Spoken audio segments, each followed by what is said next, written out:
मुझसे किसी ने बच्चे मांगे मेरे से पाले नहीं जा रहे, हमें दे दो। मैं आज सच बता रहा हूँ, आपने जो बात की इसलिए कसम खुदा की, उसने कहा कि वो लिख कर देना होगा, वल्दियत चेंज करूंगा, सिर्फ इसलिए मैंने बच्चे नहीं दिए वरना मैं। ये उस मुल्क के शख्स की गुफ्तगू है, उस मुल्क के शख्स की कि जिसके जो हुक्मरान हैं वो अरबों के जहाज़ के अंदर घूमते हैं। ये उस मुल्क के शख्स की गुफ्तगू है कि जिसके हुक्मरान अपना इलाज जो है वो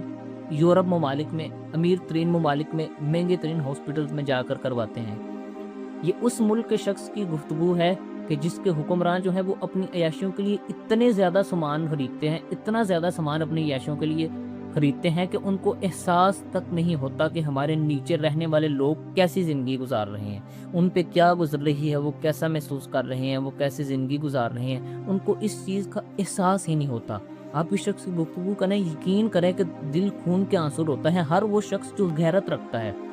जो गैरत रखता है, वो इस चीज़ को जानता होगा, एहसास करता होगा कि इस शख्स का एक एक लफ्ज़ जो है वो किस तरह दिल पर लगता है। यकीन करें कि वो शख्स इस हद तक गया है कि मुझसे किसी ने मेरे बच्चे मांग लिए कि तुमसे नहीं पाले जाते तो मुझे दे दो, और मैंने सिर्फ इसलिए इनकार किया कि उसमें वल्दियत चेंज करनी पड़नी थी, और मेरी गैरत ने यह गवारा नहीं किया कि मैं वल्दियत चेंज करूं, वरना मैं अच्छे मुस्तकबिल के लिए बच्चे किसी और को दे देता।